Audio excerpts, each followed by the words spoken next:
Ocho sambo pa gyo trashi pa tuche tempe trile yarnoda pelge drolor zambe ze parachin palde lame shabla solva Omo a guru vajra dara suma timonish karma Uta varda nyeshre bar varsa manya sarva siddhi hum Oma guru vajra dara suma timonish karma Uta varda nyeshre bar varsa manya sarva siddhi hum Oma guru vajra dara suma timonish sane karma Uta vardanya shri bhadra varsa manya sarva siddhi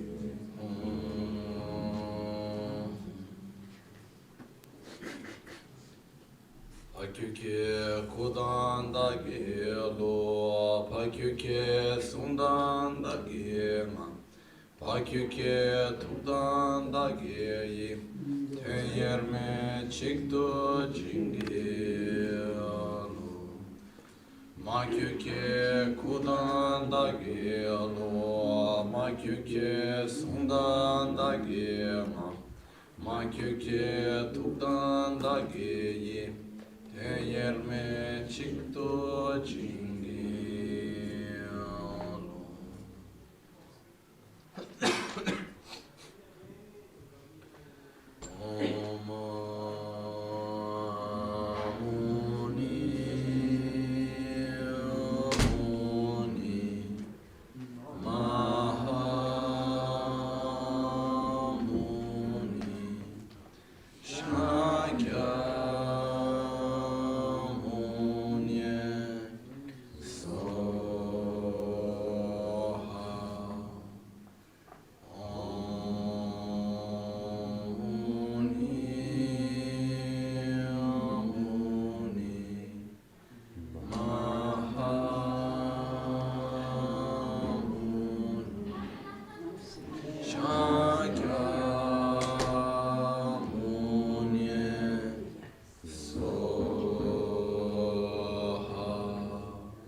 Dagi jinso gibe sonamgi rola penchre sange drupar sange chodan sogi chonamla chancho pardo dani kyapsuchi Dagi jinso gibe sonamgi rola penchre sange drupar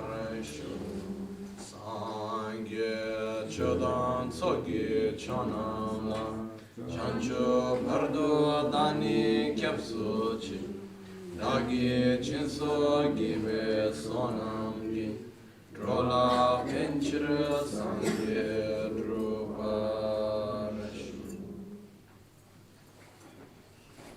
In the Buddha, Dharma and Sangha, I take refuge unto enlightenment through the practice of generosity and the other perfections. May I attain Buddhahood for the benefit of all sentient beings. Nel Buddha, nel Dharma e nel Sangha prendo rifugio fino all'illuminazione. Con la pratica della generosità e delle altre perfezioni possa io ottenere lo stato di Buddha per il beneficio di tutti gli esseri sensibili.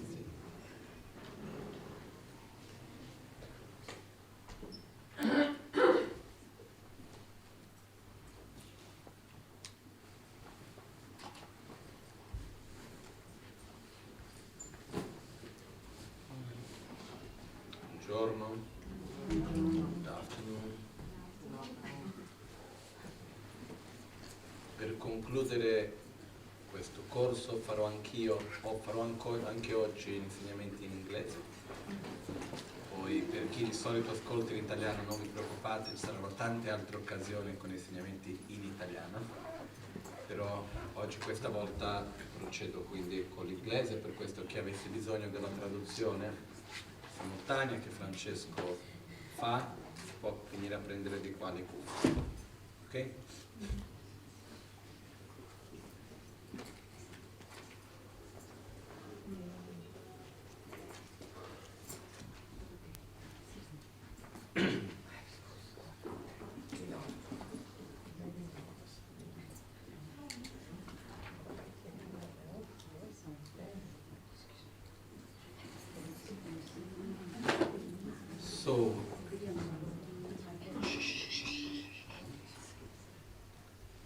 So when training ourselves, the training to develop a more altruistic mind and to overcome our own selfishness and ignorance, basically, as we have seen, is divided into 7 parts, 7 points. So we have seen the most important things, but there are still some things missing. So instead of going through some long introduction, as today we go to do our conclusion for this period of teachings, I will just go to the points, and from there we move on, okay?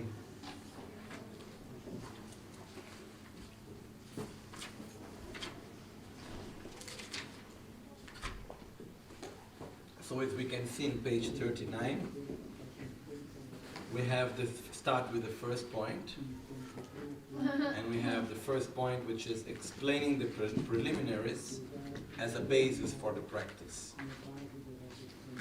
So first, train in the preliminaries. We have seen that at these teachings, not so much into details, but we have gotten many other occasions, which basically is understanding the law of oneself, understanding the law of karma, what is happiness, what is suffering. We talked a lot about many of these things, okay? The second part is how to train in the actual bodhicitta. And the actual training is divided into 2 parts. Training ourselves in love and training ourselves in wisdom. Okay? So the training in love, we have talked a lot about this within the 8 verses of mind training, especially through the practice of giving and taking, Tonglen. And regard training in wisdom, we also talked one whole day about it, in the part of seeing the world, seeing this world as an illusion, and so on. We went quite deep into it. Okay?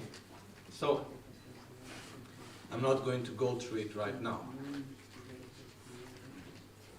But one thing which I wanted to do and I didn't do is to give you the transmission of the 7 points mind training. So I will first give the oral transmission by reading the text in Tibetan, which is the language that I have received. Okay? So that you have the transmission of the 7 points mind training also.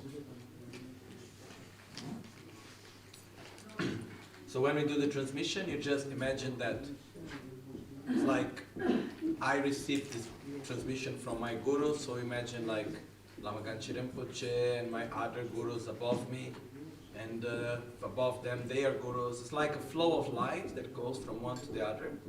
That's from my heart, and from my heart to the heart of each one of you. So by that we connect to these teachings. Okay? Starting from Atisha, and before Atisha there is Shantideva, Guru Suvarnadipa, and many other masters until we go back to Buddha Shakyamuni.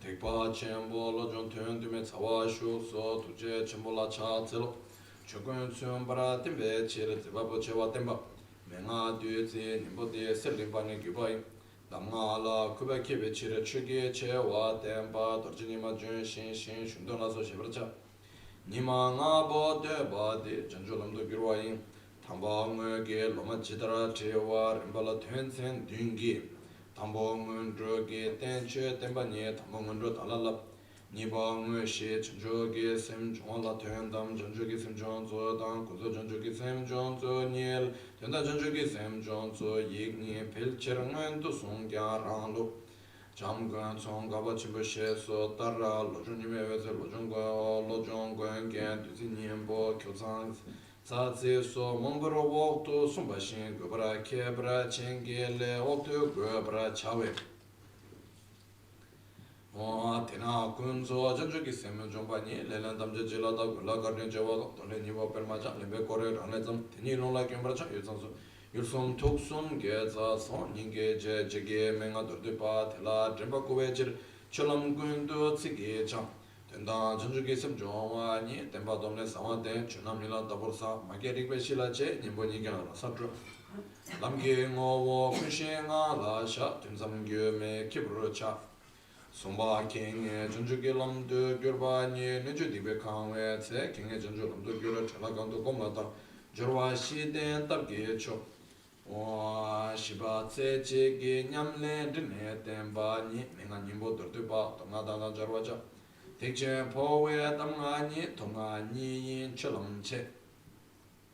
Naba Lojong, Tse, Temba, Chukun Gomba Chidu, Pombunigan, Sorzo, Yijibashi.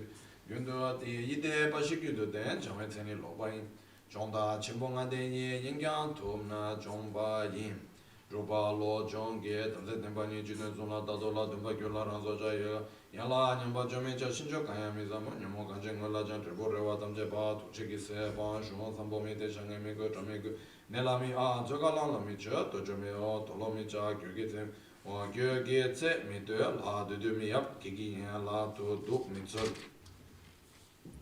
Dumba Lojong Labja, Demba Ni, Nejura Tamche, Chiki Chalo, Tamche, Chiki Chato, Danila, Javani, Nibo, Kanjo, Zabarcha, Nibo, Sodan, Dolaso, Kawa, Sumla Chebracha, Gyu, Nimzula, Nyamba, Niba, Nyamba, Meba, Nyam Sumgo, Jeme Sumla, Tembracha, Yula, Chome, Datu, Jan, Kena, Ninjo, Kula, Che, Kobanam, La Datu, Kingsha, Kinshan, Dala, De, Mija, Tarezo, Nimzula, Kolomicha, Rejumicha, Tujuduja, Tokcho, Tache, Tache, Bamdu. Nige Tawara cha yuma gom kolomado yuzami cha orche mi de chanjo ge semla deng be song ge jukdewa rangi mebe mawe ge donge denge kesene dazin de damna sho tani shin ya mi ge to dedara lo jon de me tze dan jeba so kadam sar ninge song che de song ge tre de shin do ma shu gyam Palchera shun, palche shunse ge korenda zina manyum drami, shindo ma she gashe chige kapki, chige kapki sajela charma dewa yan chiri, gashi yongda mi be tsatsika nazo nawa chila ten. Rang lu changgun tsongkapa chimbo, sungyo tat ge lo chong.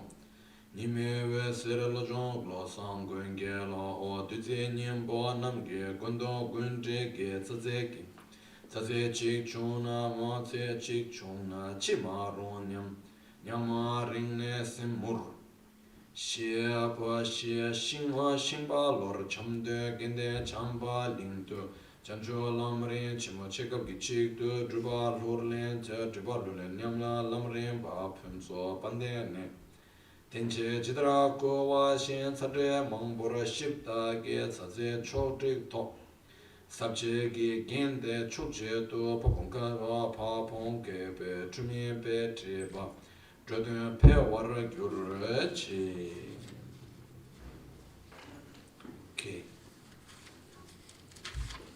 So with this we complete the whole transmission of the text of the 7 points mind training in accordance with the text edited by Papunka Rinpoche, okay, which is the translation we have here.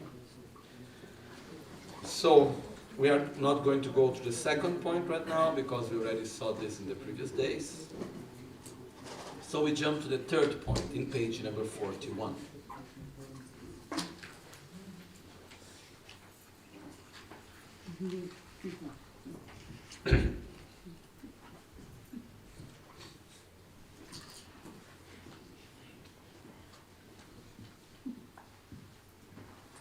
transforming adverse circumstances into the path to enlightenment.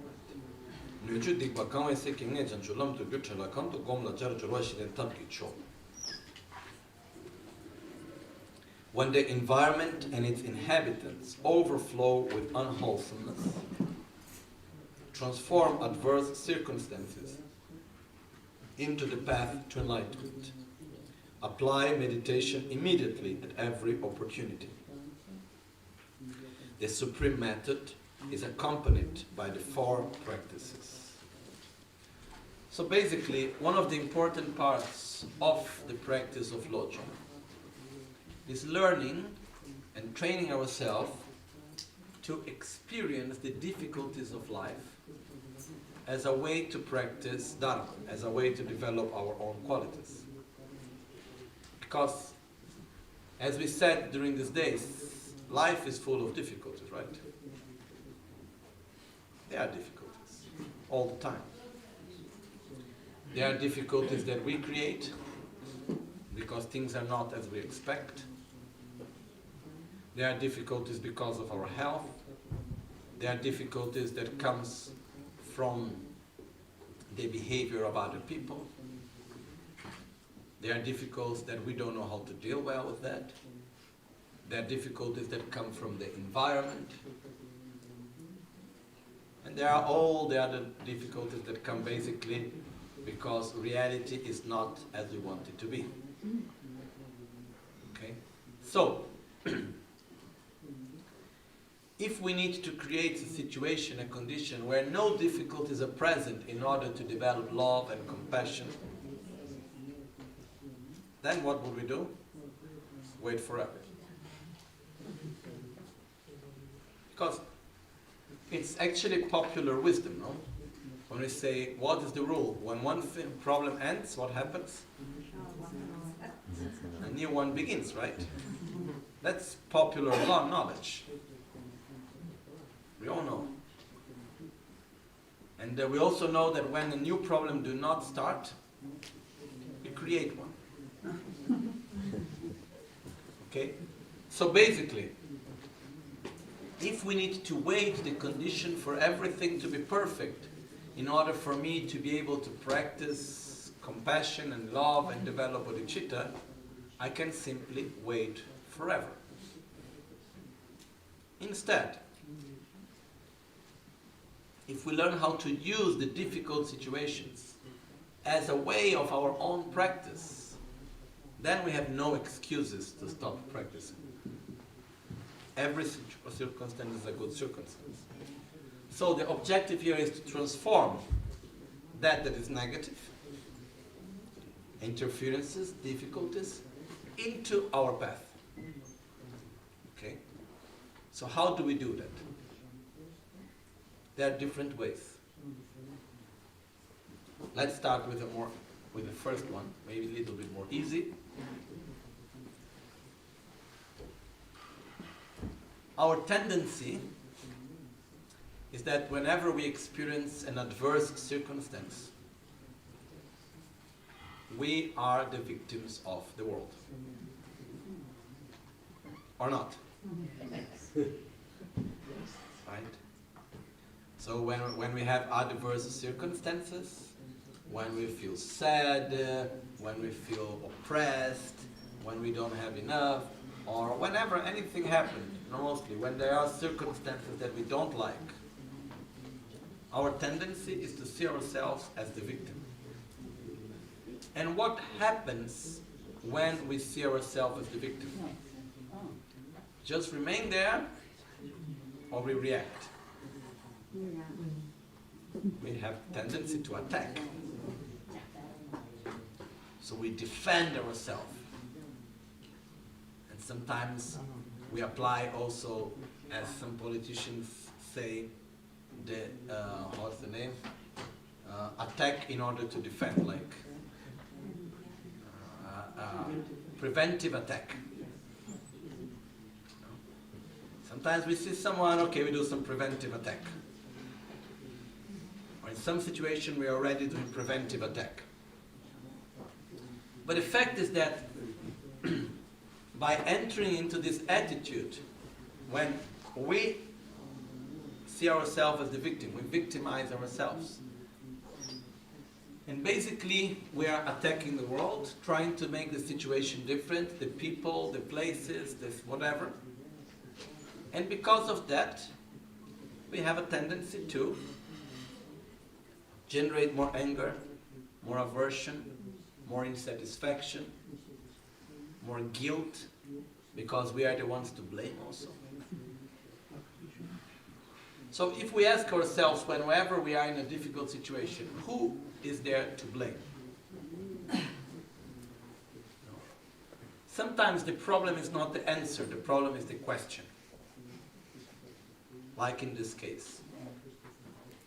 We take for granted the question, who to blame? Instead, we should make a question before. Do I need to blame someone? Is there any need to find someone to blame? Or it's enough just to find the best way how to deal with the situation? Because if we truly need to find the one to blame for any situation, is there ever only one person to blame, or there are many, many, many different causes, conditions put together that create that situation? There are multiple, right? So if we want to blame someone, it was not going to be enough anymore to have like one shot. We need many. And finally, most probably there are situations in which we start looking around and finally we say there is no one that comes out unharmed. Like the blame starts going everywhere. But one question. Let's say, I experienced something bad. Let me find whatever example. I am feeling upset, suffering, because a person had a behavior that I really didn't like. Okay? Then we go there, we blame that person, we punish that person, we kill that person. Will that fix the problem? The fact that we blame the other, that we punish the other, will it fix our own difficulty? If we were harmed, will that cure our harm? No. If someone comes and breaks the window of our house, by blaming that person, will that fix the window of the house? No. So, my point is that we should not look for anyone to blame. We should look for the best solution. We should look for the best way how to deal with the situation that we have. There is no point looking for the one to blame, myself or others. Whatever situation we have, it's a fact. That's what we are. That's what we have. Now, let's deal with it. So, first thing, stop blaming. Stop looking for the culprit. And culpable, culprit.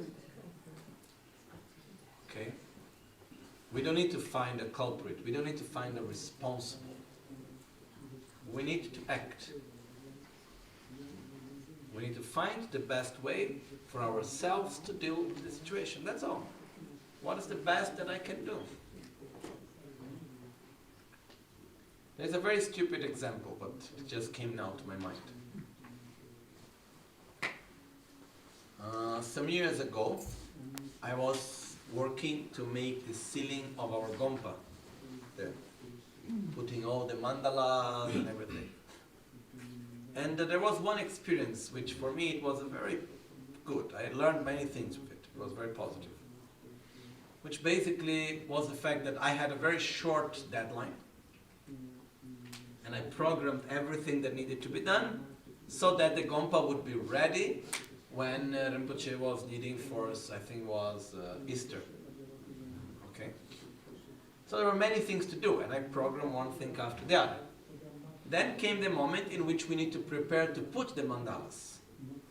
But to put the mandalas, we need a very specific type of, not exactly a screw, it's a tassello, anyhow, sort of screw to fix. We need a very specific type of one. And I ordered it like 3 weeks before the date which I needed. I checked with the person. He said, no problem, you get me 1 week before I can get you. I ordered 3 weeks before to make sure they would like to be there. And then when came the moment, I said, okay, and he said, oh, I'm having problems. I was sorry, I don't know how to say, the screws are not there, and how do I do? And finally I didn't find, so he bring me another size, different of what I really needed. So I tried. I need to put around like, 100, around 300, more than 300. I put the first 10, from 10, 7 broke. Were not working. And I said, what do I do now? I need the right ones. So I called all the people selling this thing here in Italy, and all of them said to me, oh look, only to get this, the earliest that I can get you is next week somewhere. It was taking like minimum on a week. And I said, generally speaking would be okay, but if I wait 1 week, I would need to delay everything, and it would be impossible for the Gompa to be ready for Easter, and many people are coming, so what do I do? No. So I was looking around the past few hours, calling up and down. Finally I said, okay. I called the factory that was in Switzerland, one company called Mungo.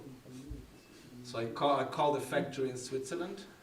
So the guys were a little bit okay. And then he said, look, we can only sell to, I said, do you have this screw there? He said, yes. I need 3 boxes, you have it? He said, yes. Okay, I come to pick it up. I said, no, we can only sell to Swiss people. I said, no problem, I have Swiss friends. I call my friend will come there and you put the invoice in his name and we'll manage it.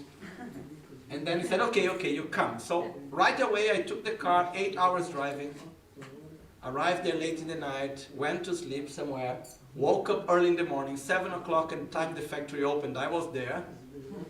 And then when they saw me there, me and Sonam, I explained it was for a temple I really needed at that time. So finally they gave me these screws, and they finally gave it for free. They said, okay, here you are, it's don't need to pay. Said, if you like to give some little tip, we have a tip box for the workers, you like to leave a tip there, you know. So I said, okay. Then I came out, I drove back another 8 hours, and I was in my schedule. I went there, we put all the mandalas, and everything was on time. And everything with joy. But what was the main point? Why do I need to stay, going to the guy that was supposed to give me the screws? You didn't do right. What is the benefit of blaming him? No benefit. Would it fix it? No. He was completely guilty. He was feeling so bad because he ordered from someone else. And then finally he became even a better friend because he does other works for us. Because he thought that he was expecting me to be very upset with him. And I said, there is no point focusing on the problem, let's look for the solution. And we did it, and it was okay. Did I need to drive 16 hours? Yes. 8 to go, 8 to come back. But there we were with the things on time, we did everything, came beautiful, finish. Happy to go forward. So the point is, whenever we have a problem, we shouldn't remain stuck into the problem. But we should open our mind, open our heart for the solution. Why do we remain stuck into the problems? Because we are extremely attached to the idea of how things should have been. And because things are not in the way how we expected it to be, we are a victim, things are not right, and then we remain attached to our previous idealized idea of how things should have been. And we are not we're not free to open our mind and look forward to find a solution. So, very important, do not be attached to the problem. Don't be attached to the way how you think things should have been. Instead, look forward, transcend the problem. Okay? If we are able to do that, this is the beginning of transforming the adverse circumstances into the path. Because if we remain stuck into the problem, if we are attached to the problem, then we cannot transform it. Okay? Next part.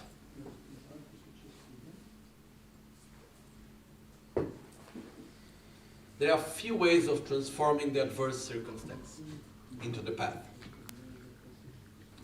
One way is understanding that whatever I experience is the result of causes that I have made in the past. Law of karma. So, whatever I am experiencing, I'm just paying the bills. The person that is in front of me is just the one bringing to me the bill. You know? It's like, why should I blame the police guy that brings me the bill, the fine that I have received, when I was the one not respecting the law? Or why should I blame the postman that brings me the telephone bill? I receive the telephone bill and it's high. Or I receive the credit card bill and it's high. Should I blame it the postman? No, he's just bringing me it.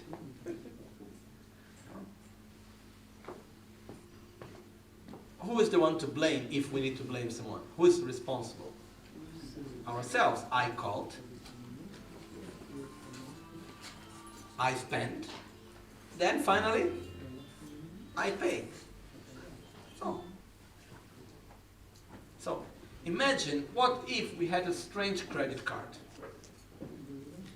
Imagine that credit cards, the bill, the invoice to pay the credit card would come not monthly, but they would come once in a while. We don't know when.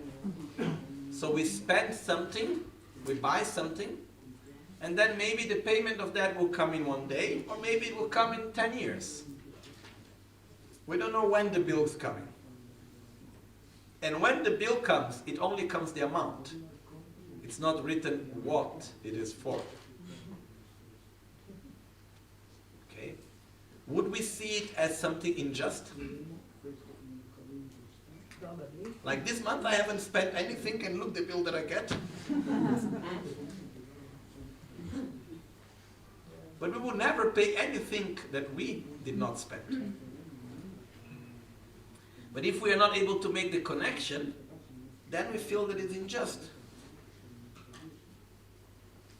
No, I had a very personal experience with this. It was one time I needed to pay the insurance of my car. And then, for whatever reason, I thought the price of the insurance was going down because I have more points somehow. But that year it went high. And I said, why? They said, no, there was an accident. I said, no. There is no accident. This must have been a mistake. No? And I was extremely sure at that moment that someone was cheating on me, that it was unjust, saying that I made an accident with my car. And I was already thinking, oh, no, cannot be like that. You made a mistake. Then I said, no. Then the people from the insurance, they said, no, look. I have here written the date and everything. No. I said, okay. Then I said, maybe I gave the car to someone and then they made an accident and they didn't tell me. And somewhere in me there was this feeling of something unjust. Then I asked them, oh, can you please send me a copy of the document of the accident? No? I said, no, there is your signature here. I said, someone even made my signature false, you know. Then they sent to me, I read it and I remember. Was here in the center, just behind there. I was one day late in the night working here. It was very foggy. I needed to leave, and when I left, next day I was traveling to somewhere early in the morning, and when I took the car out, it was very foggy and dark. There was a car parked on my side, I didn't see it, so when I turned to go out, I hit the car, here. So then finally, I made a document, and with it, so for the insurance to pay. Imagine someone that comes here to the center, when goes to pick up the car next morning, it's scratched, it's not nice. No? So, it was true, but I had completely forgotten. And because I didn't remember, I thought it was unjust. In the moment I remembered it, okay, that's correct, no problem, you know, I had to pay the difference.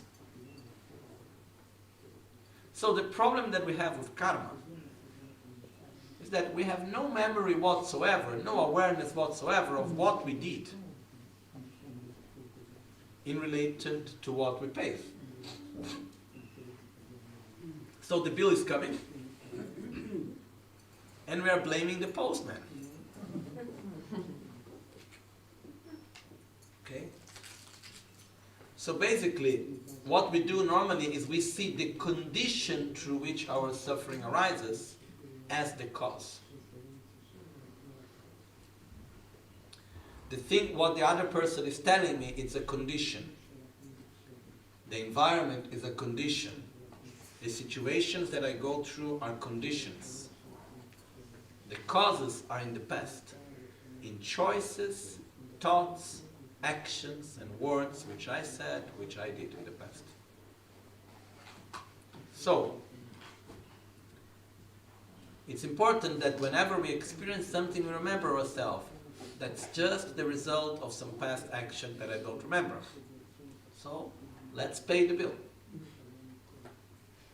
Because not paying the bill doesn't mean that I have less bills to pay, no? Not paying is just I remain there with the debt. In the moment when I pay, then I can eliminate the debt. So it's something good to pay. When we pay, we are more light. So basically, the fact that we don't experience the result doesn't mean that the causes are not there to be paid. So whenever we experience something, in one way is that you just say, okay, negative that's come, that's just I'm paying the bills. And in our tradition, there are some very extreme examples of this. I will just give one. It's a little bit strong, so don't need to follow it really at home, okay? But just to say, this requires quite a high level of preparation. But one of Lama Ganchen's gurus, when he was very small, was called Kachen Pembala. Kachen Pembala was Rinpoche's guru at Tashi Lompo Monastery when Rinpoche was very small. Rinpoche started learning with him when Rinpoche was around 5, and stayed with him until he was 12, I think. So, during that time, when Rinpoche was a little bit older, around 12 or something, Kachen Pembala was already quite old. And he said to Rinpoche, he had a lot of faith in Rinpoche because the previous life of Lama Ganchen was one of the gurus of Kachen Pembala, so there was a special connection there. So Kachen Pembala he went to Lama Ganchen and he said, oh Rinpoche, can you please pray for me? It was his guru, and he said, sure, I can pray for you. Rinpoche said, and he said, what should I pray for? Oh, please you pray that I get a very terrible sickness. And I die with a very terrible sickness. Rinpoche was looking and saying, are you crazy or what? He said, I know what I'm asking for. Rinpoche said, okay, if you know, I do. No? Then some years later, Rinpoche went to study in Lhasa. And then one time he came back, some years later, and he went to see his teacher, Kajak Pembala.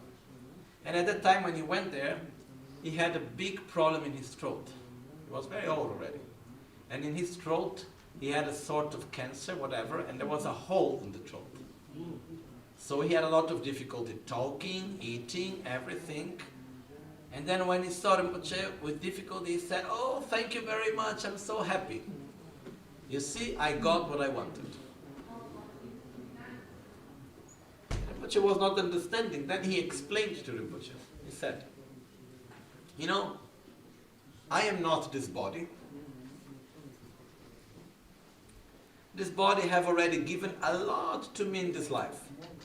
I have taken everything I could from this body. I did so many things. And I am about to leave it. But before I leave this body here, I want to use it to pay as many bills as I can. So they will remain in this body and I go." So his idea was, the body, when he needed, he already gives. So he's about to die soon. So he says, before dying, better to let manifest in this body as much negative karma that is there.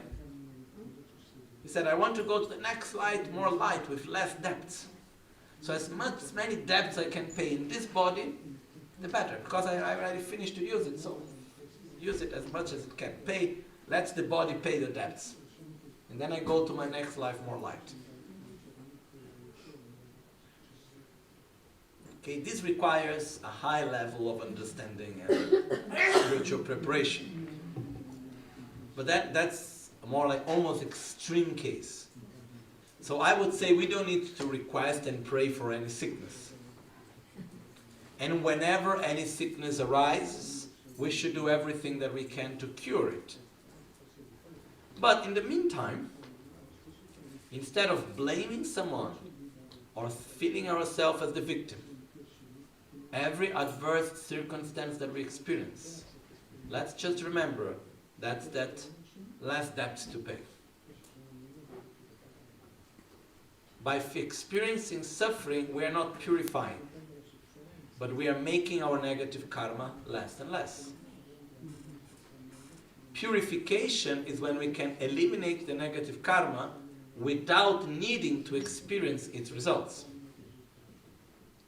Purification is like an amnesty, where we can eliminate the debts without needing to pay it. That's purification. In the other case, we are not purifying, we are simply paying the debt. Okay? But when we purify it, we make the debt smaller. But when we pay it, we also make it smaller. Right? So, what happens when we are able to see our own manifestation of suffering and difficulties as a way to eliminate our own negative karma? We stop, first of all, reacting on others. We stop blaming others. We stop reacting with anger, with hatred.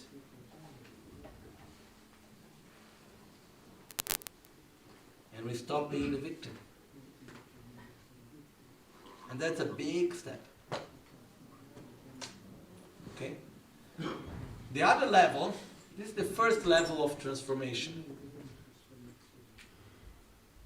Then the next level of transformation, it is that most of our sufferings are actually mental sufferings, or not. We live in a rich part of society, and we don't have so many physical sufferings, or do we? Do we suffer from hunger? No. We suffer maybe because we eat too much. Okay. Do we suffer out of thirst? No. We suffer because we drink the wrong stuff and too much. Do we suffer out of cold? Maybe we suffer because we abuse of the air conditioning. Do we suffer out of heat? Not really. Again, maybe we suffer because we abuse of the heating system. But truly, we don't have so much physical sufferings. Whenever we have physical pain, right away we take a painkiller or we do something to eliminate the pain. Whenever there is hunger or thirst, we find right away a way how to eliminate the hunger and the thirst. Okay? But the fact that we do not experience much physical suffering, does that make us to suffer less? Actually not. Okay? So, as one great master called Kyabche Rinpoche used to say, I don't know if he used to say, I listened to him saying this once in a teaching. But he said, the suffering are of two types. The physical suffering and the mental suffering. Poor people suffer mostly of physical suffering. Rich people suffer mostly of mental suffering. By the end of the day, both suffer in the same way. So, if we are hungry and we suffer, where shall we look for a solution? Into food, right? If we feel cold, where shall we take refuge? Into warm clothes or a warm house? No, into warmth. And like this we can go on. But the fact is that when we have mental suffering, where is our mental suffering coming from? Mostly. I think most of our mental suffering is coming from one main cause. The attachment that we have towards reality. The attachment that we have that the world should be as we think it should be. The attachment we have towards reality as we think it should be. No? I will make one very simple example I did some time ago. We program our day. Okay? And we say, okay, today I will go to the bank, and then after the bank I will go to this shop, and then after that I will come here, I will do this, this and that. We program our day. And I say, I need to do something very quick in the bank. So I program myself maximum 15 minutes in the bank. And I manage that there is someone which I really want to go for lunch together, and I say, okay, can we go for lunch at that place, that time, because I'm going to go very quickly to the bank and it's going to be done. Then we go to the bank, and what happened is that that day one bank worker was sick and didn't come in the last minute. The other one was feeling not so well and everything was going a little bit more slowly. There was few people in front of me. One was flirting with a guy working in the bank. The other one was angry because of whatever and was making problems where it was known. And finally, for many of the causes and conditions, the 15 minutes that I expect took 1 hour and a half. When I am there for after 1 hour already,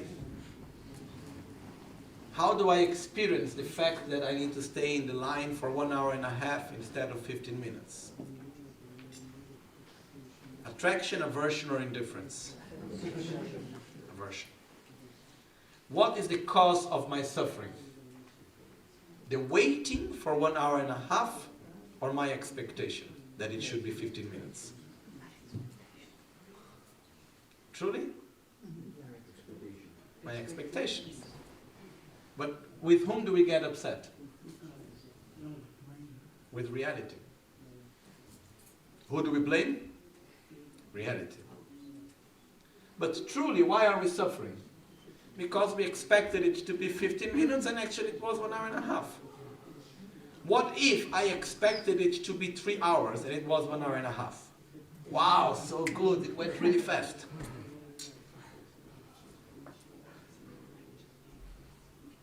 In many aspects of our lives, We suffer because things are not in the way how we think they should be, and not because of what they are. I don't know if it's clear, this difference. We suffer mostly because things are not what we think they should be, not because of what actually they are. So we suffer because we thought it should have been 15 minutes. We're not suffering because it takes 1 hour and a half. Okay? So,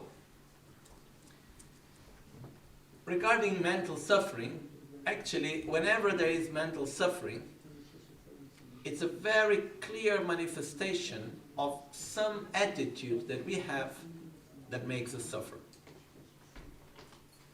Incoherence, attachment, fear, hatred, jealousy, envy, arrogance, instability, selfishness, ignorance, whatever. Okay. As Panchen Rinpoche used to say in one teaching, the mental defilements are can be easily eliminated once they are manifested. Just as if there is poison in the blood, when the poison manifests from the blood into a wound in the skin, then we can take away the poison easily. Instead, if the poison is just running in the blood, it's more difficult to take it away. So, when our defilements manifest, that's like looking at ourselves in the mirror. It's like seeing clearly what we need to change. So welcome. So basically, how we transform adverse circumstances into the path. We use the adverse circumstances as an opportunity to show to ourselves our defilements, so we know in which direction to apply the antidote. We see our jealousy, so we apply satisfaction. We see our attachment, we apply the awareness of impermanence and satisfaction. We see our aversion, we apply love, compassion. But we use the conditions to have a more clear picture of ourselves so that we can do something about it. Instead of just blaming the world for what we are feeling. The point is, I am not feeling well, there is this situation. What can I change within myself to avoid such suffering in the future? Because I cannot make the world perfect. So how can I change my attitude? The key here is that we shouldn't change the world, we should change the way how we relate to the world. So basically, when there are adverse circumstances, it's the best opportunity that we have to practice patience, to practice humility, to practice love, awareness, satisfaction. It's easy to be a good and kind person when everything goes well.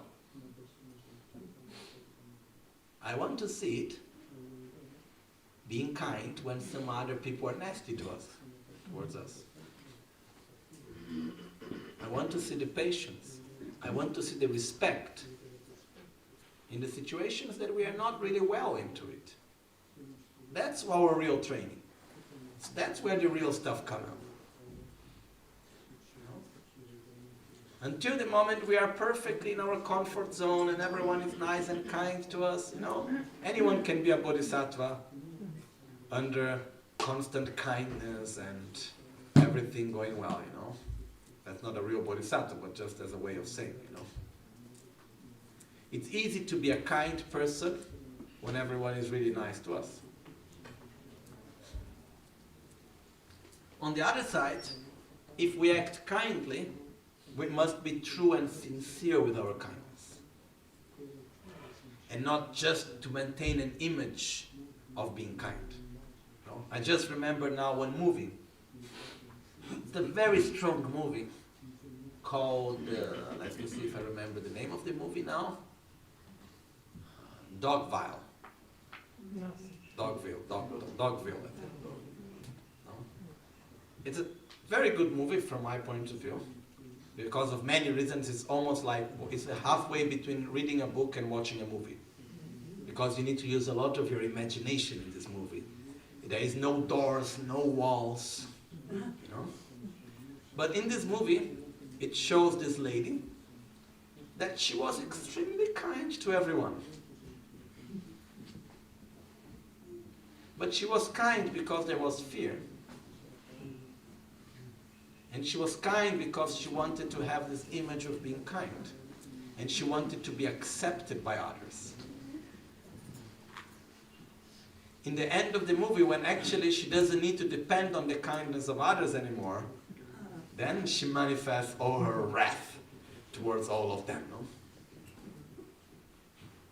Basically kills almost everyone. But it's very interesting, the psychology behind this movie. But what I want to say is that it's in the difficult moment that we really need to check who we really are. It's when we are out of our comfort zone that we really can grow. That's the moment to practice patience. That's the moment to practice love. That's the moment to practice kindness. That's the moment to practice satisfaction. You know, it's like the example of Atisha and his cook. You know? It happened that some years after Atisha was in Tibet, remember Atisha was this very, very, very important master that in the beginning of the 11th century went to Tibet. So after some years that he was there, he stayed 12 years in Tibet. After some years, one of his few of his main disciples, they went to Atisha and said, "Oh, great master, you know, this person," that was his cook, said, "He has been here in Tibet with you for so many years already. Don't you think he deserves to go for some holiday in India?" Remember, at that time, holiday would mean 1 year to go, minimum 1 year to stay, and 1 year to come back. Huh? More or less. Everything walking. No? And actually the cook was a very difficult person. He had a very difficult character, and he was always fighting with everyone. And the people had a lot of difficulty having this guy around. So they went to him and said, "Oh, what about sending the cook to some holiday?" And Tisha looked to him and said, "Uh-huh," like if he was not understanding. And then they repeat, "Oh, master, maybe he would like to do a good retreat. We learned how to cook for you already, you know. Maybe he could do a long retreat, 3 years retreat, 12 years retreat, you know." And Atisha just waited a bit, didn't say anything. Just looked at them and asked them, "But who are you talking about? Is it about my master of patience?" And they kept quiet. Without an object of anger, there is no possibility to practice patience. And the more we develop patience, the more extreme situations we need to train our patience. It's easy to have patience when everything is fine. The more I'm able to deal with difficult situations in a way with patience and stable, the more I will be able to deal with more difficult situations, and the less I will suffer. So, whenever there is a difficult situation, that's our master of patience. The other example is when there was a monk making retreat alone. And when master went to meet him and asked him, "Oh, what are you doing retreat about?" And he answered, "I am making retreat on patience. I am practice patience. I'm making the retreat on patience." And he said, "Oh, really?" He said, "Yes." And then the master spit on his face, then hit him. And then he would start getting angry and he wanted to attack him back. So the master went one step backwards and he said to him, "Remember, without an object of anger, there is no practicing patience."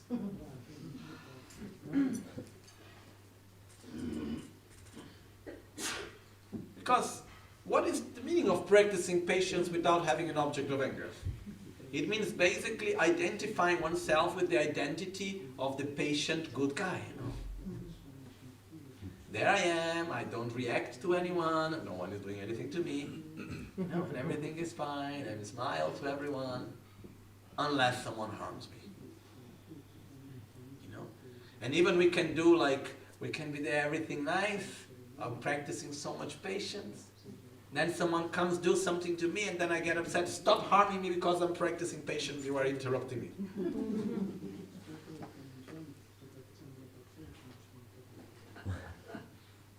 When is the best opportunity, or the only opportunity we have to practice patience? When in front of an object of anger, we are able to create inner space and avoid reacting with aggression. Physical, verbal, mental. When can we practice generosity? When there is the opportunity to give. When can we practice kindness? When there are those that are in need in front of us. So, as it said in the 8 verses of mind training, verse 4, 5, and 6, page number 29. Ranshinge be semcheni diktun trapo nönton serinchen terdan treba shinye barkawe chenzin sho. Whenever I see beings instinctively cruel, overpowered by negativities and serious problems, may I cherish them as difficult to find as discovering a treasure of gems. No. When we are in front of people that are really not nice to us, towards us, that's our true opportunity to train ourselves in love and kindness. It's easy to be kind with those that are nice to us. If we truly want to train ourselves into developing an unconditional love, then this is the best opportunity.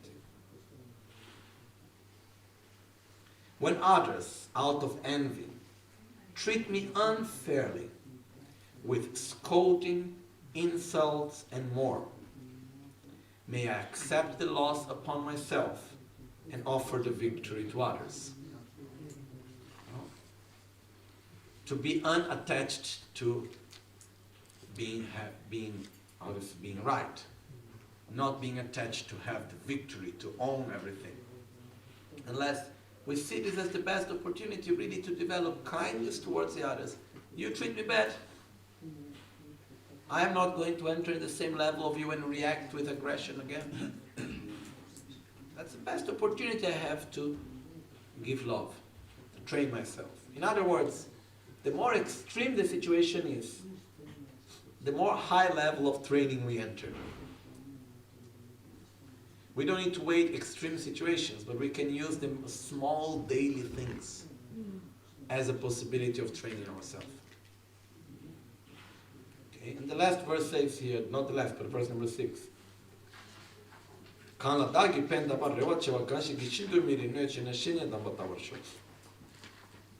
Even if someone whom I have helped and from whom I harbor great expectations were to harm me completely unfairly, may I view him or her as a hallowed teacher.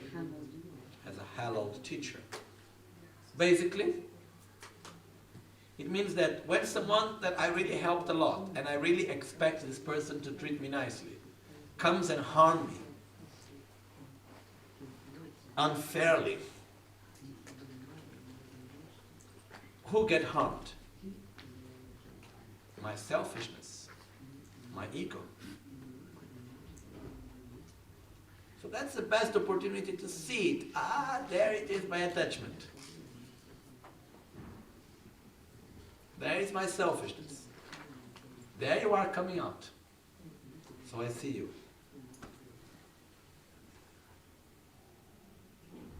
So,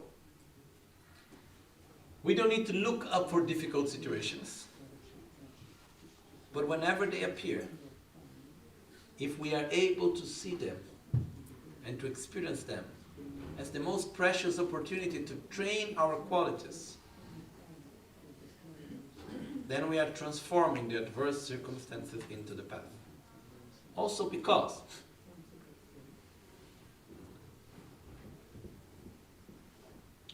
whenever we go through a difficult situation, if we are able to overcome the difficult situation, we become stronger. If we let ourselves be taken by the difficult situation, we become weaker. So actually, it's a great opportunity. Every difficulty that we go through, actually, it's a great opportunity. If we have the maturity to deal with it, to face the difficulty looking towards the solution. Okay? So, as always, I am longer than what I thought I should be. So point number 3, transform adverse circumstances into the path. Now, I'm just going to go a little bit fast because the time is not so much. Point number 4. Page 43. The integrated practice in a single lifetime.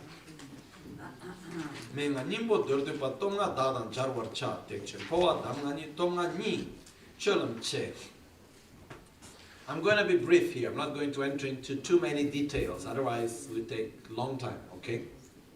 And I have already explained this in many other circumstances. In brief, the essence of the instruction is to train in the 5 powers. The 5 powers themselves are the great vehicles, the Mahayanas, precept on the transference of consciousness. Cultivate this path of practice. Basically means, are we gonna die or not? Yes or no? Yes. Sure? Yes. Okay. So, if we are going to die, should we prepare ourselves? Or why? Why should we prepare ourselves?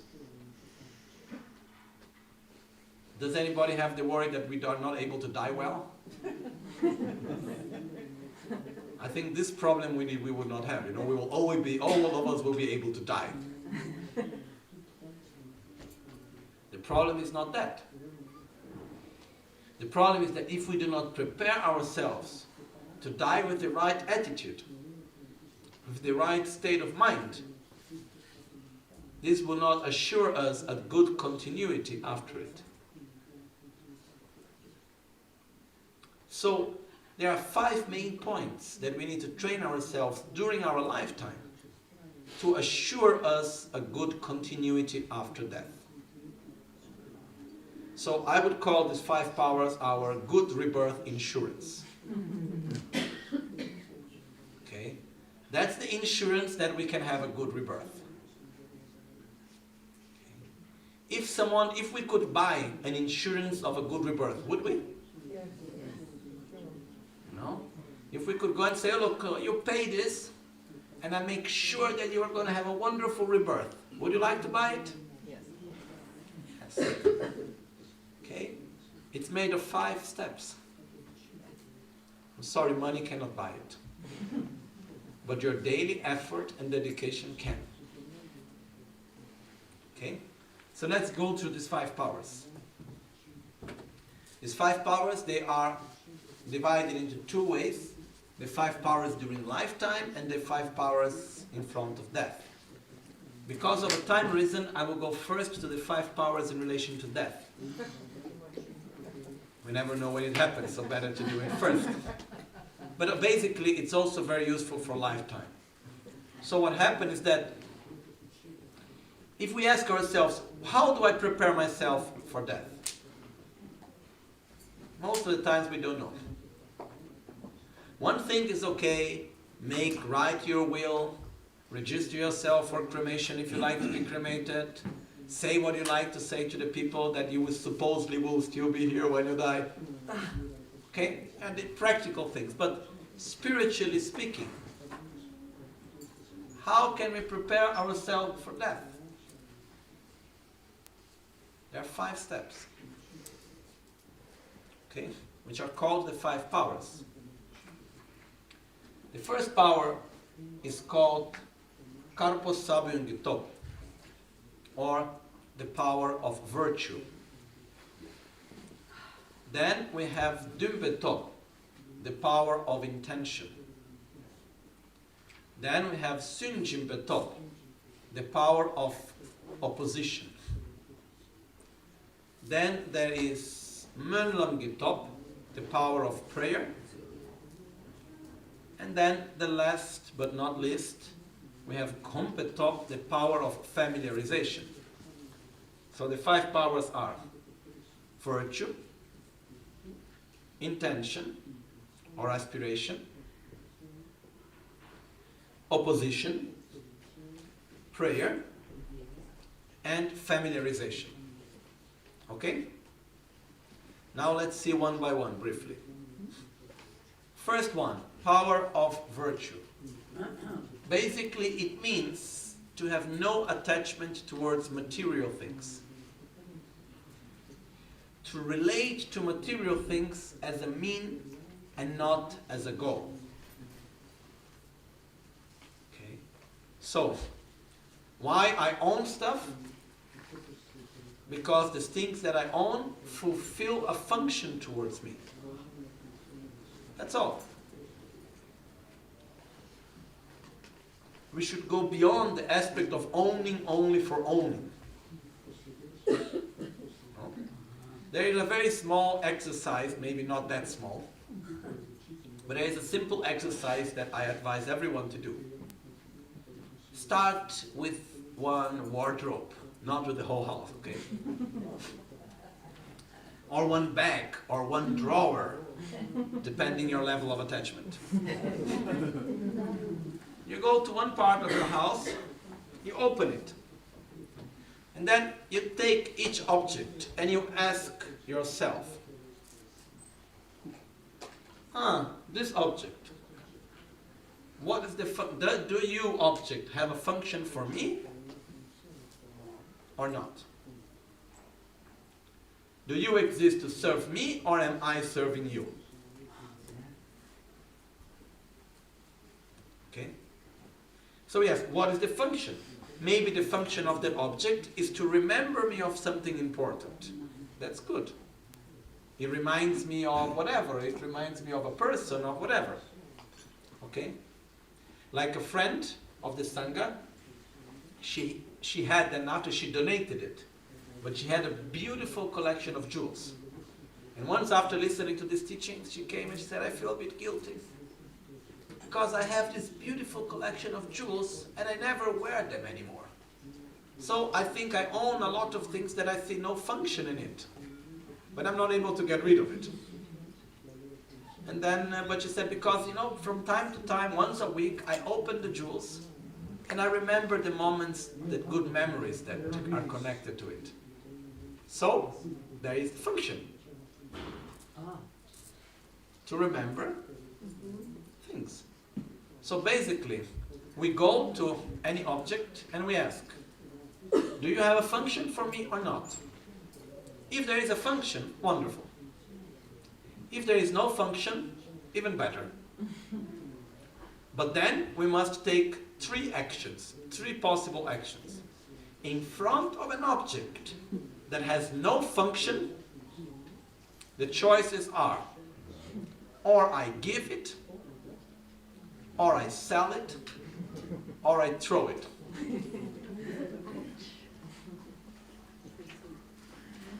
Okay? No playing around. Open your wardrobe, look at your stuff one by one and ask, do I need it or not? Does it have a function to me or not? No function, or I give it, or I throw it, or I sell it. Okay? Okay. So, In the present or in the future? in the present. So you take, you separate it, put it in a box and start selling or throwing or giving. Okay? But the point is that we need to start being less attached to the things. Because remember one thing, everything that we own, it takes a space in our life. It takes a space in our mind. So in this sense, less is more. Less things, more space. Okay? So, many of us, look, life is already so short. And instead of having time to meditate, we need to clean each room, we need to wash the clothes, we need to do so many stuff, you know. Why? Because we are here to serve the things that supposedly are there to serve us. So, the first power, it means not to be attached to material things. To see it for the functions that they have. So when we die, no more functions, ciao, goodbye. And it's called the power of virtue, because material things are very strange. From one way, they have completely no benefit, no power, they are very meaningless. Because I can have €1 billion. When I die, I cannot take not even €1 with me. Even one time, one guy came to me asking if I could help him. He said to me, look, I made a great fortune in my life. And he asked me, oh, because, you know, you people, you do recognize the reincarnation of lamas, don't you? I said, yes, this happens in our tradition. He explained me how you do it. And I explained him what's the system of finding the reincarnation of someone. Then he said, what if I'm going to make a I'm going to make a trust where I put few hundred millions, okay, and then, you know, I will give you a percentage once you find my reincarnation, and you leave all the trust for my own reincarnation. And I simply said to him, look, I would personally not trust myself with it. I would not trust anyone with it. Now, business-wise, I think could be a good idea, no? Okay? I find your reincarnation. You give me your money and I will transfer to your next life. But truly, you know, this would be simply going against every principle and throwing my life away. So, this I don't do. But the point is that from one side, money has no power. Material things have no power. When we die, it's gone. And it's also very interesting because we see sometimes objects that when they are owned by a person, they have a special power. When the person died, this object becomes nothing. I don't know if you understand this. Okay? I saw this when my great-grandmother died. Anyhow, doesn't matter now. From one side, material things no any power. From the other side, they are extremely powerful. Because if I take something material that I own and I give a good use to it, I help to make a hospital, I make a temple, I help to plant trees, whatever I do. After I die, if this hospital continues to help people, I receive part of the benefit. If I print books that are helpful to people, after I die, people will still read them. I will continue to receive a benefit from it.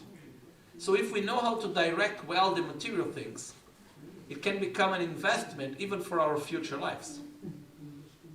I don't know if it's clear, this. Okay? It's like being a shareholder of something, you know. Whatever benefit that will generate, we'll still have our shares. And karmically speaking, we take it from life to life. So it's called the power of virtue because it says, stop being attached to the material things, but use it in a wise way to generate more positive actions, more positive energy, in order to generate benefit, so that you take this benefit also to the next lives. So first power, the power of virtue. Relate in a healthy way to material things, seeing it as a function and not as a goal. Okay? Second power. We could stay very long in explaining each one, but now we just go briefly through each one. Second power is called the power of intention or aspiration.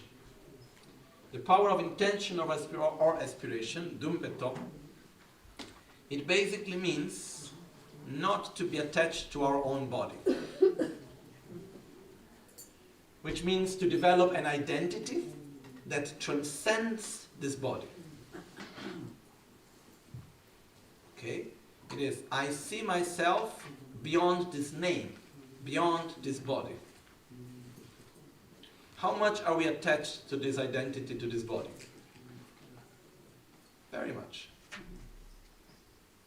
One of the big problems of dying is having this strong idea that we are not going to exist anymore. And we have our identity strongly connected to this face, to this name, to this body. So, if we're able to develop an identity that transcends this body, when we see this body just as something temporary. As Lama Ganchen said once, what would you say to a person that goes to a hotel and starts refurnishing, restructuring the hotel room? Stupid. Why are you spending so much money into making the hotel room nice when you even don't know how long you are staying in it? Keep it clean, but come on, don't need to buy new furniture and repaint it and change the position of the walls. I know some people that when they enter into hotel rooms, they turn all the room upside down to change the position of the bed. No? That's something, okay, still reasonable. But imagine, you go to a hotel room, you don't know how long you are staying there, and suddenly there you are going to IKEA. Or painting the whole room, changing the walls, doing whatever, Why? So Lama Ganchen says it's the same thing that we do with this body. This body is just in a hotel room. We are in it, sooner than later we need to leave it. But we continue. So who do we need to take care of? How what continues or of what remains? What continues. But in order to be able to take care of what transcends this life, we must have this identity that transcends this life. We must be able to feel that, okay, this body, this name is just temporary. And, okay, I said I was not going to go into details, but here we need some more details. Very simple question. When we were a child, the body of our childhood and the identity of our childhood is the same of now? Do we have the same body as when we were a child? Is the body the same? Not really, huh? No. Is our mind the same mind? Of when we were 5 years old and now, do we have the same mind? No. We have not the same body and we have not the same mind. But we still have the same identity in the sense of continuity. We still feel the same. What would happen if we fall asleep and we wake up with a total amnesia? Not remembering our name, not remembering what happened the day before. This is just like reincarnating. We are still ourselves. We still have our character, we still have everything that we build up, but we simply do not connect with the past. we are still responsible for what we did. It's not that I go to the judge and I say, sorry, yes, yesterday I killed someone, but I don't remember really. So won't that make me not responsible for it? No. So, if we can see that actually there is continuity and we are able to transcend the identity from the name, from the body, and develop an identity that is deeper, then this will help us in front of our own death. Because then death is just a transaction, is not the end. Okay? It's a transformation. We pass from one thing to another, but it's not the end.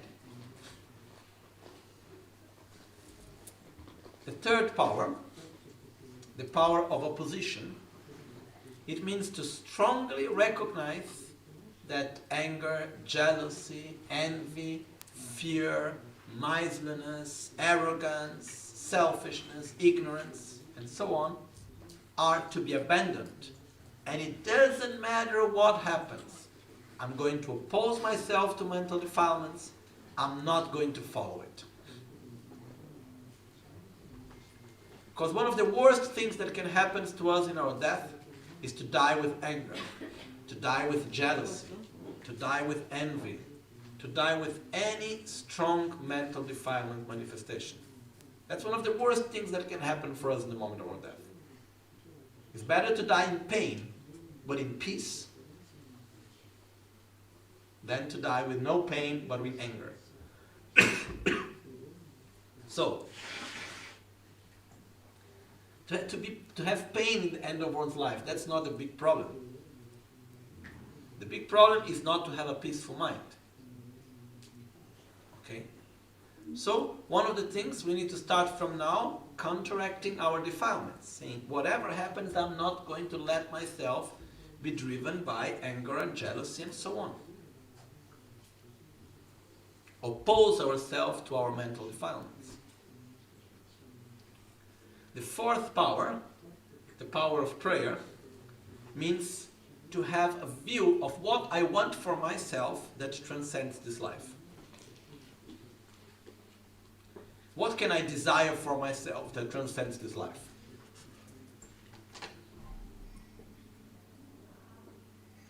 Wherever I am, whatever happens, I want always to be peaceful. I want always to be always to feel love for others. May I never be separated from bodhicitta. May I always be guided correctly on a spiritual path. May I always live in a context of peace. May I be guided correctly by others. To put forward a desire, a wish that transcends this life. That's the power of prayer. Okay? And then the last one is the power of familiarization, which means to familiarize with love and wisdom. Familiarize ourselves with relative and absolute bodhicitta. Familiarize ourselves with virtuous states of mind. The more I am used to generate a positive mind in front of difficult situations, more certainty I have that in the moment of my death I will generate a positive mind. It's like happened to one of our friends from the Sangha. I make two examples of two ladies. One already passed away, so I can say her name. Her name was Patrizia Beninca. Some of you met her. She was one of our friends from the Sangha in Milan. She had problems in her liver. Okay. So one day she was in Dubai for a vacation in the house of a friend. And then suddenly she had a problem. She started vomiting blood. They took her to the hospital. Making a long story short, she stayed for 10 days in coma. Semi-coma. And they had like 30% probability of survival. Okay. After these 10 days, she woke up. And what she told as her inner experience was that during the whole time, she was seeing herself, she was aware she was there, And she was all the time reciting in her head, Oma Guru Vajradhara Sumati Munisha Sane Karma Uta Vardanya Shri Bhadra Varsamanya Sarva Siddhi the mantra of the Guru. And she said it was a very blissful experience. And sometimes she tried to recite in silence because she was in a country where people may not understand her religion and she didn't want people to not like what she was doing. She was in coma. No one was listening to what she was saying. But she said that it was actually a very blissful experience and it gave her a lot of certainty, a lot of security. Okay. Another example is another friend of ours. This one didn't die, so I prefer not to say the name. She had a very bad car accident. The car turned around many times and so on. And she fainted during the car accident. So she was fainted and then came the ambulance to make the rescue. And then they woke her up. And when she woke up with a beautiful smile. And she was inside her head with a beautiful melody taking refuge. Namo Guru. Yeah. She was taking refuge completely and she had this blissful feeling of being taken care. And then she didn't want to wake up so much. And when the guys came in, and the people from the ambulance asked, "Oh, are you okay?" And she's saying, "I've never been better, I am wonderful, And these people were looking and saying, "This lady is crazy, These are two examples of people near to us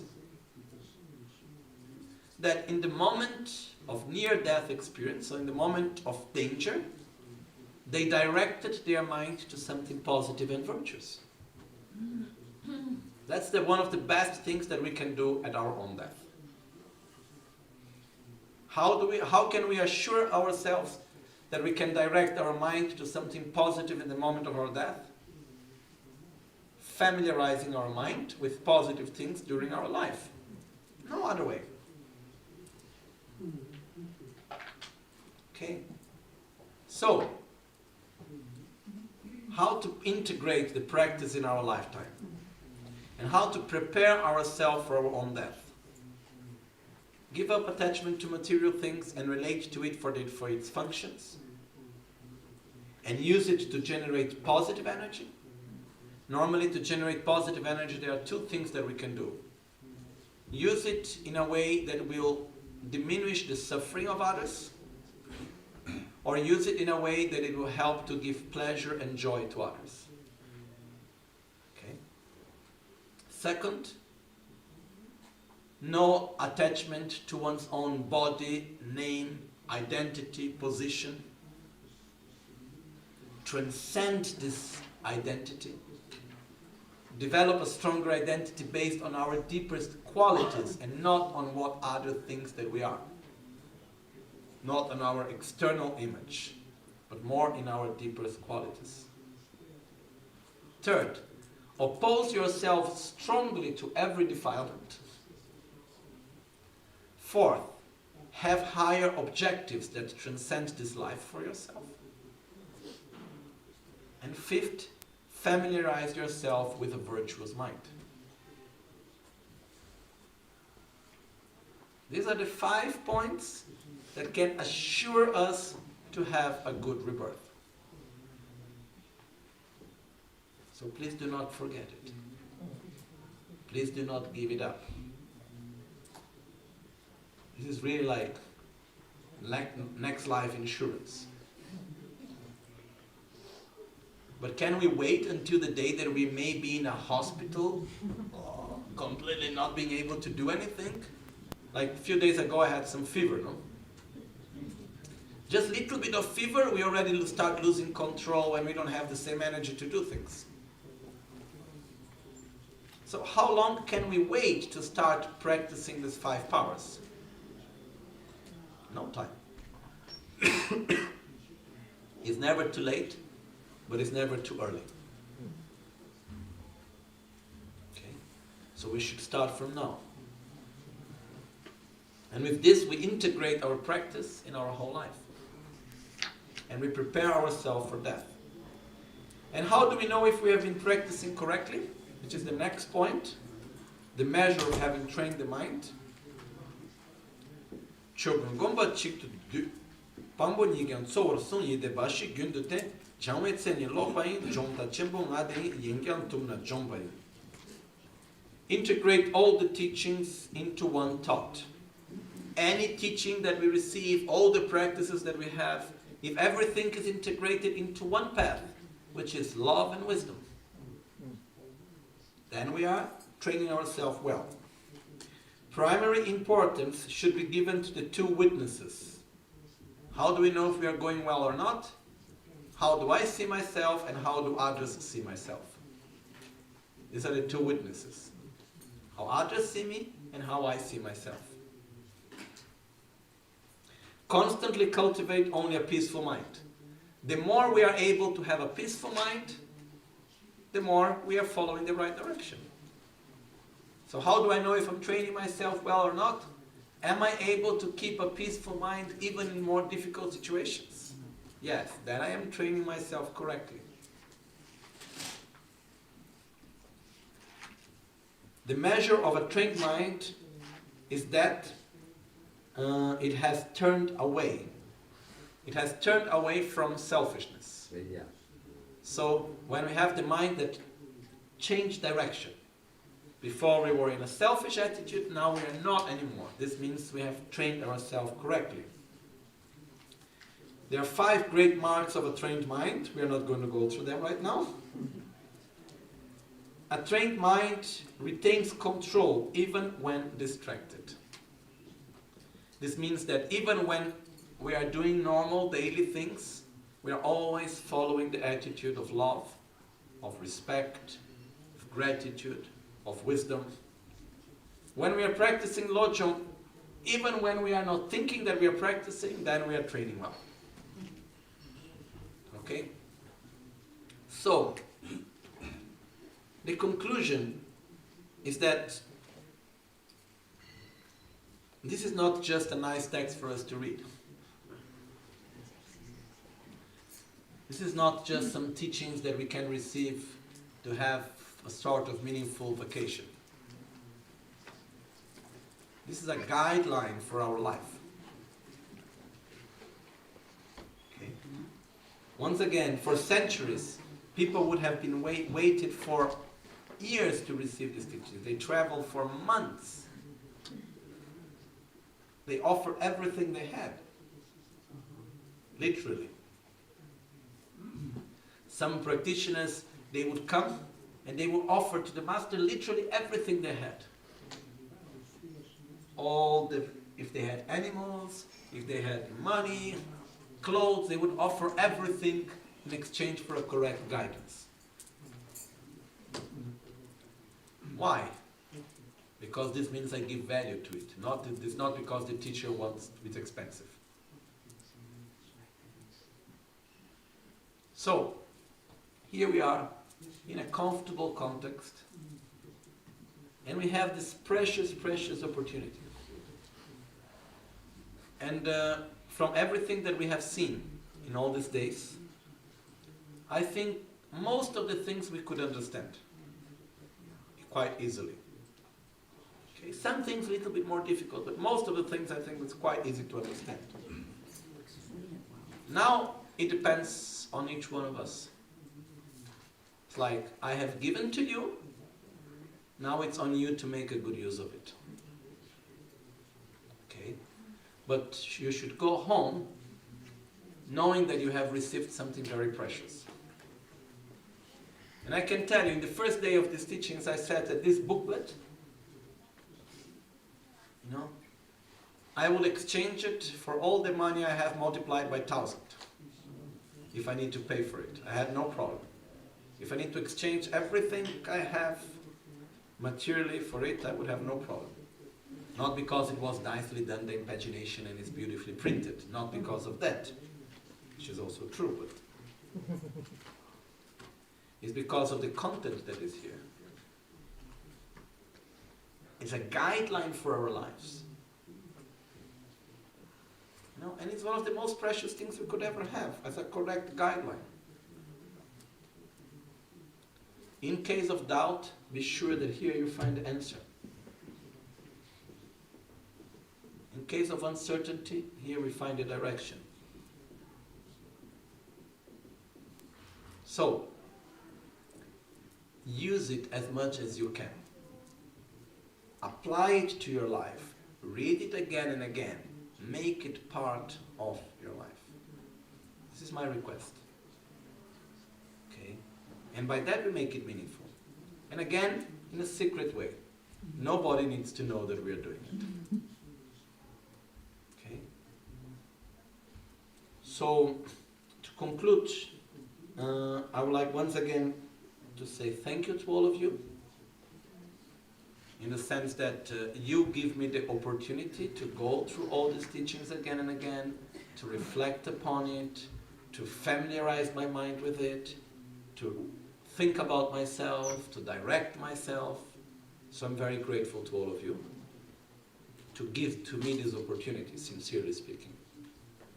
And I'm grateful to each one of you of being here with an attentive mind, with a clear mind and an open heart. Okay? And we are here with intention to receive something that we can use in our life. You know? No one is here because you will get the financial benefit of being here. No one is here because you must be here, otherwise, you know, you are breaking the rules. Like in a monastery, maybe. No one is here because if you don't go to the teachings, then it's very bad for your image. You are not a good Buddhist. Maybe the other way around, you know. Maybe we need to try to explain to someone from our family what are we doing during vacation, or we go back to work, and how can I explain what I was doing? How can people understand that I stay all this time sitting on the floor with a cushion, listening to someone speak and reciting things that I don't understand? How can I explain that, you know? But here we are. Because there is meaning in it. Because it helps us to live our life better. But it's something that we can only truly understand once we taste it. So, we are here with a really good motivation. This makes me very happy. And as I said yesterday, we share these teachings with you because we believe in you. No other reason. You know? And this is the only reason why Buddha taught all of this, and Atisha taught it later, and Lama Tsongkhapa taught it, and all the masters taught it, and why Panchen Lobsang is teaching, and why I share it. The only reason that all of them taught is because each and every one of them believed in us.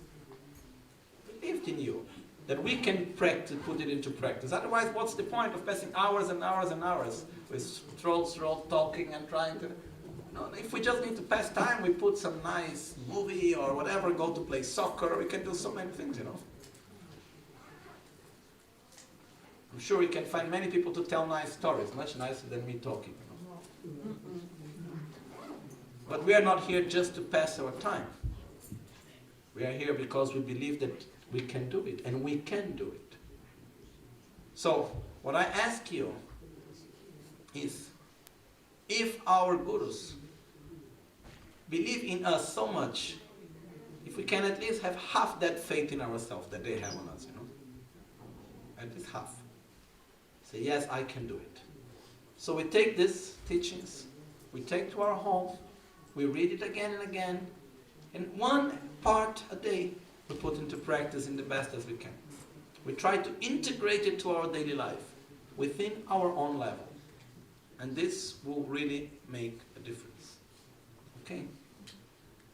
So if you can reach these verses in your daily life, one line, one verse every day, one text a day, slowly read it at some times to redirect the mind, that's very useful. Okay? And in this booklet we have other texts also, which is the Jewel Garland of the Bodhisattva, which is a wonderful text, but no time now to go through it. Anyhow, to finish, some testo in Italiano. We will just read it, the 8 verses of mind training once again together, and then we make the final dedications because we still have fire puja and many things on to go. Okay? We will read it together in English and then in Italian also. Okay? Page number 29, pagina 29, lo leggeremo insieme sia in tibetano, inglese e italiano.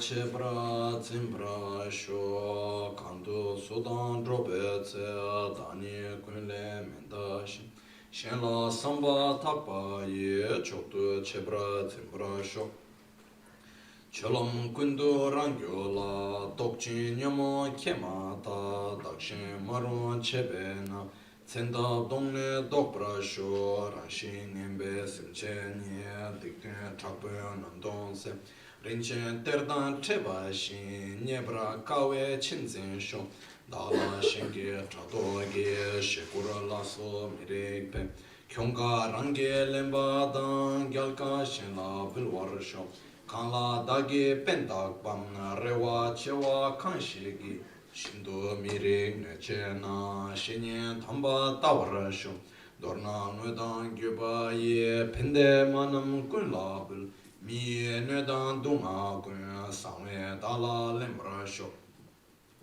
teda kungyang chege ge tope time mabakshin chogun gyumra shebelo sheme chingwa le trolo sho. First in English. May I cherish all limited beings by considering how far superior they are to wish-granting gems for actualizing the supreme aim. Whenever I come into anyone's company, may I regard myself less than everyone else, and from the depths of my heart value others more highly than I do myself. Whatever I am doing, may I check the flow of my mind, and the moment that conceptuous or disturbing emotions arise, since they debilitate myself and others, may I confront and avert them with forceful means. Whenever I see beings instinctively cruel, overpowered by negativities and serious problems, may I cherish them as difficult to find as discovering a treasure of gems. When others, out of envy, treat me unfairly, with scolding, insults, and more, may I accept the loss upon myself and others and offer the victory to others. Even if someone whom I have helped and from whom I harbor great expectations were to harm me completely unfairly, may I view him or her as a hallowed teacher. In short, may I offer to all my mothers, both actually and indirectly, whatever will benefit and bring them joy, and may I hiddenly accept on myself all my mother's troubles and woes. Through a mind untarnished by stains of conceptions concerning 8 passing things, throughout all of this, and that knows all phenomena as an illusion, may I break free from my bondage without any clinging.